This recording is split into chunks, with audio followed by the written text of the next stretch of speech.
ফজলুর রহমান ভাই বেগম খালেদা জিয়ার উপদেষ্টা, সম্মান এবং শ্রদ্ধা করি, সিনিয়র সিটিজেন, এবং তিনি মনে করেন যে বীর মুক্তিযোদ্ধা। উনি অনেক কিছু ফেলে বিএনপিতে এসেছেন, আওয়ামী লীগে থাকলে অনেক কিছু পেতেন। তার বক্তব্যগুলো শুনে আমাকে এক সৎ মানুষ মনে হয়েছে। কিন্তু যখন 5ই আগস্ট আওয়ামী লীগের পতনের পর তার যে বক্তব্য, আমার এটাই মন বলছে, আপনি দেখবেন কোন বিএনপি যদি আওয়ামী লীগে এসে যায়, সে পরিপূর্ণ আওয়ামী লীগ হতে পারবে না। তার যে বিএনপি মন মানসিকতা, সেটা কিছু হলো রয়ে যাবে ভদ্রতা, বিনয়, ধর্মপরায়ণতা। কথা বলছেন? আওয়ামী লীগ যদি বিএনপিতে আসে, সে পরিপূর্ণ বিএনপি হয়ে গেছে, সেটা আপনি কখনো মনে করবেন না, কারণ তার হৃদয়ে, মনে, প্রাণে সে আদর্শটা রয়ে গেছে, যেটা প্রমাণ ফজলুর রহমান সাহেব। রবিন ফারহানার কথা অল্প সময় বলবো এবং ব্যারিস্টার সাহেবের কথা শুনিয়ে যাবো ইনশাল্লাহ। চেষ্টা করবো ব্যারিস্টার সাহেবের কথা শুনে যাবো, অল্প সময় বলবো। ব্যারিস্টার ভাই খুব ভালো বলেছেন, এই প্রথম মনে হয় ভাইয়ের সাথে আমার স্ক্রিন শেয়ার। তো সোহাগ ভাইয়ের 2টা বাচ্চা দেখলাম। আসলে আমরা কিছুক্ষণ পূর্বেও এখানে সব ছাত্ররা বসে এখানে কথা বলছিলাম, ভিডিওগুলো দেখছিলাম। আমার মন শুধু বারবার একটা কথা বলছিল যে দেখেন, আসলে আমি বাংলাদেশে নিরাপদ কিনা। কোনো অকারণেই ধরেন রাস্তায় আমাকে মারছে, সবাই ভিডিও করতেছে, কেউ ধরছে না। আজকে যদি সে জায়গায় এতগুলো মানুষ না দেখে, ভিডিও না করে, সবাই মিলে যদি তাদের উপরে কিছু উত্তম মাধ্যম দিত, তাহলে পরবর্তী মেসেজটা কি কি হতো, যে রাস্তাঘাটে যদি আমরা কারোর প্রতি সন্ত্রাসী করতে চাই, তো জনগণ আমাদের কিন্তু একদম বানায়া ফেলবে। এই জনগণকে সতর্ক হতে হবে। এইভাবে আর কোনো মায়ের সন্তান, কোনো আপনার মনে করেন যে সন্তানের পিতা, কোনো বোনের স্বামী এইভাবে রাস্তায় পিটিয়ে মেরে ফেলবে, আর আপনারা চোখে চোখে চেয়ে দেখবেন, এইগুলো আর চলবে না। আপনারা প্রতিরোধ গড়ে তোলেন, দেখবেন ইনশাল্লাহ তারা পালিয়ে যাবে। এই জন্য প্রতিরোধটা গড়ে তুলতে হবে। এই জন্য আমি মনে মনে ভাবছি যে আমাদের ভয় হয় এখন বাংলাদেশে থাকতে, যে আমাকে যে কেউ ধরেন আক্রমণ, বা আপনাকে আমাদেরকে আক্রমণ শুরু করলো, সবাই ছবি তুলবে, কেউ এসে বাঁচাবে না। এটা তো আমাদের জন্য নিরাপদ না, অনিরাপদ বাংলাদেশ, এটাও তো একটা মেসেজ, তাই না? আরেকটা কথা আসেন, দেখেন নবীজি সাল্লাল্লাহু আলাইহি সাল্লামের একটা হাদিসের বক্তব্য এমন আছে, উত্তরের পাহাড় দক্ষিণে গেছে, দক্ষিণের পাহাড় উত্তরে। এইটা বিশ্বাস করতে পারো, মানুষের স্বভাব বদলে গেছে, এটা বিশ্বাস করো না। বীর মুক্তিযোদ্ধা ফজলুর রহমান ভাই বেগম খালেদা জিয়ার উপদেষ্টা, সম্মান এবং শ্রদ্ধা করি, সিনিয়র সিটিজেন, এবং তিনি মনে করেন যে বীর মুক্তিযোদ্ধা। উনি অনেক কিছু ফেলে বিএনপিতে এসেছেন, আওয়ামী লীগে থাকলে অনেক কিছু পেতেন। তার বক্তব্যগুলো শুনে আমাকে এক সৎ মানুষ মনে হয়েছে। কিন্তু যখন 5ই আগস্ট আওয়ামী লীগের পতনের পর তার যে বক্তব্য, আমার এটাই মন বলছে, আপনি দেখবেন কোন বিএনপি যদি আওয়ামী লীগে এসে যায়, সে পরিপূর্ণ আওয়ামী লীগ হতে পারবে না। তার যে বিএনপি মন মানসিকতা, সেটা কিছু হলো রয়ে যাবে ভদ্রতা, বিনয়, ধর্মপরায়ণতা। কথা বলছেন? আওয়ামী লীগ যদি বিএনপিতে আসে, সে পরিপূর্ণ বিএনপি হয়ে গেছে, সেটা আপনি কখনো মনে করবেন না, কারণ তার হৃদয়ে, মনে, প্রাণে সে আদর্শটা রয়ে গেছে, যেটা প্রমাণ ফজলুর রহমান সাহেব। রবিন ফারহানা, এই রবিন ফারহানার বাবা ওলি আহাদ মরহুম, আল্লাহ ওনাকে জান্নাতবাসী করুক। তাদের বক্তব্য দেখবেন, রবিন ফারহানা তার বক্তব্যের মধ্যে তিনি তার স্ববিরোধী বক্তব্য দিচ্ছেন। এক সময় বলছেন আওয়ামী লীগের আমলে তিনি নিরাপদে নেই, আবার বলছেন এখন আওয়ামী লীগের নিরাপদ ছিলেন, এখন নাকি তিনি সন্ধ্যায় বের হতে পারেন না।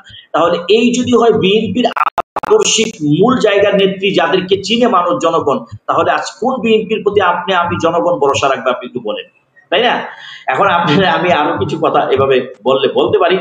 এবার আপনি আসেন ওই যে বহিষ্কারের কথা যে বললো, আমি শহীদুল ইসলাম বাবুল ভাইয়ের কথাটা একটু আনি। অত্যন্ত ভদ্র মানুষ আমার দেখা মতে, একদম স্বচ্ছ রাজনীতি করেন। শামা ওবায়েদ এবং ওনাদের 2 জনের মিলে ফরিদপুরে একটা ঝামেলা হইল, শহীদুল ইসলাম বাবুল ভাইকে বহিষ্কার করা হলো। একটি অনুষ্ঠানে জনাব তারেক রহমান শহীদুল ইসলাম বাবুল ভাইকে ডাকালেন, বাবুল ভাই আবেগঘন বক্তব্য দিলেন। আমার কাছে মনে হয় এটা বাবুল ভাইয়ের জন্য ঠিক আছে, কারণ উনি সত্যি একজন নির্যাতিত, নিষ্পেষিত নেতা এবং রুট লেভেলের নেতা। এই জায়গা থেকে অন্যরা যে মেসেজটা নিতে চায়, তারা মনে করে বাবুল ভাই যত এভাবে সম্মানিত হয়েছেন, হয়তো আমরাও হব, যেটা হচ্ছেও।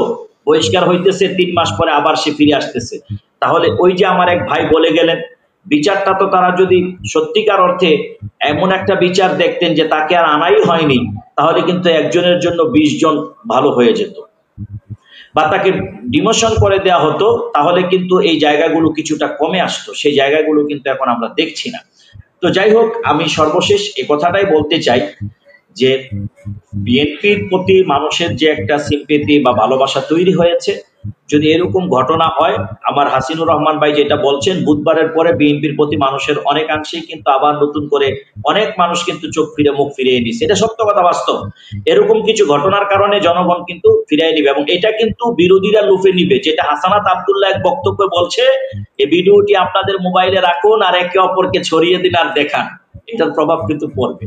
তো যাই হোক, আমি যেটাই বলতে চাইলাম যে দেখেন, আজকে ওই যে আমি 30 সেকেন্ডে শেষ করছি, একটা কথা বলছিলাম আমার পূর্বের বক্তৃতায়, যে বিএনপি এখন আওয়ামী লীগের মতো করে ইসলামিক দলগুলো ওলামা একরামকে আমার বক্তব্যের মাধ্যমে হায় প্রতিপন্ন করছে। আবার এই আমাদেরকেই আওয়ামী লীগ আমলে নির্যাতিত হতে হয়েছে। একটাই অভিযোগ ছিল আওয়ামী লীগ নেত্রী, যে আমিও নারী, বেগম জিয়াও নারী, তোমরা তার জন্য এত পাগল, আমার লাগে না কেন?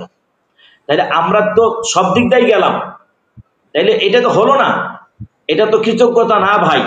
বিএনপির পক্ষে আমরা আন্দোলন সংগ্রাম করেছি বলে আমাদের নেতা মুফতি ফজলুল হক আমিনীকে হাসিন ভাই ভালো জানবেন 21 মাস গৃহবন্দী করে রাখছে, সে অবস্থায় তিনি ইন্তেকাল করেছেন। আমি নিজে কারাগারে বন্দী ছিলাম 2 মাস। তা আমরা তো অনেক নির্যাতন সহ্য করেছি। এখন আমরা যদি না থাকি মাঠে ভাই, তাহলে আপনারা তো নির্বাচন গ্রহণযোগ্যতা পাবেন না। আমরা তো থাকতে হবে একটা মাঠে, আপনাদের বিরোধীতে একটা শক্তি থাকতে হবে, না তো আপনারা গ্রহণযোগ্যতা পাবেন না, আওয়ামী লীগ তো দাঁড়াতে পারবে না সেই সময়টাতে। এই জন্য আমি মনে করি আপনাদের বিএনপির আরো সহনশীল হতে হবে, বিএনপির বুঝতে হবে জনগণ তাদের কাছে এখন কি চায়, বর্তমান তরুণ প্রজন্ম কি চায়, সেই বিষয়গুলো যদি তারা বুঝতে পারেন, সেইভাবে যদি তারা নিজেদেরকে এগিয়ে নিতে পারেন। শুনেন, চাঁদাবাজি হয়েছে, হবে কম বেশি, কিন্তু এই নির্মমতা, পাথর দিয়ে আঘাত করে প্রকাশ্যে দিবালোকে, এই জায়গাটা হচ্ছে সবচেয়ে বেশি মনে করেন মানুষের দিলে লেগেছে, অন্তরে লেগেছে। এক, আর আমার ভাই আবুল হাকিমের উত্তরটা দিয়ে আমি শেষ করছি। আবুল হাকিম ভাই বললেন যে একজন ইমামকে আঘাত করা হয়েছে, সেই বিষয়টা আপনারা এরকম মানছেন না। শুনেন, বাংলাদেশে এরকম ঘটনা হরহর ঘটছে, এটা দুঃখজনক, নিন্দাজনক। একজন বয়োবৃদ্ধ আলেমের প্রতি, একজন মানে সুপ্রতিষ্ঠিত আলেমের প্রতি এমন আচরণ অত্যন্ত নিন্দাজনক, দুঃখজনক। কিন্তু এরকম ঘটনা মোটামুটি সমাজে আপনি আমি কখনো মারামারি, বুঝ অবুঝ, ভুল ভ্রান্তিতে হয়ে থাকে, কিন্তু বাংলাদেশ মনে হয় এই প্রথম এরকম একটা কাহিনী দেখলো, যেখানে একটা জলজন্ত মানুষকে পাথর দিয়ে মানে এভাবে হত্যা করা হচ্ছে। এটা মানুষের খুব লেগেছে দিলে, যে কারণে এটা আলোচনার কেন্দ্রবিন্দু গেছে। হাসিনুর রহমান ভাই সহ আমি সকলকে এবং ব্যারিস্টার ওয়াহিদ, মোহাম্মদ মাহবুব ভাইকে অভিনন্দন, এনামুল ভাই যারা দেখেছেন প্রত্যেক অভিনন্দন জানাই। তবে একটা বিপ্লব ঘটে যেতে পারে ভোটের মাধ্যমে, যদি হাসিনুর রহমান ভাইকে ইসলামপন্থীরা ওলামা একরাম বলে যে আপনি এখান থেকে একটা নির্বাচন করেন, তাহলে কিন্তু বিএনপি প্রার্থীর খুব কষ্ট হয়ে যাবে, জিততে হইল। ঠিক এরকম একটা ঘটনা ঘটতে পারে। ইনশাল্লাহ আমরা সেই চেষ্টা করছি যেন সত্যিকার অর্থে জনগণ তার হক এবং অধিকার আদায়ের ক্ষেত্রে তারা তাদের বেছে নিতে পারে যে আগামী দিনে কারা তাদের নেতৃত্ব দিবে। বিএনপি আসলে আসুক, জনগণের ভোটে ওয়েলকাম, অন্য কেউ আসলে আসুক, তবে সত্যিকার অর্থে জনগণের কল্যাণে কাজ করতে হবে, তবেই দেশ, জনগণ শান্তির দিকে এগিয়ে যাবে। আসসালামু আলাইকুম।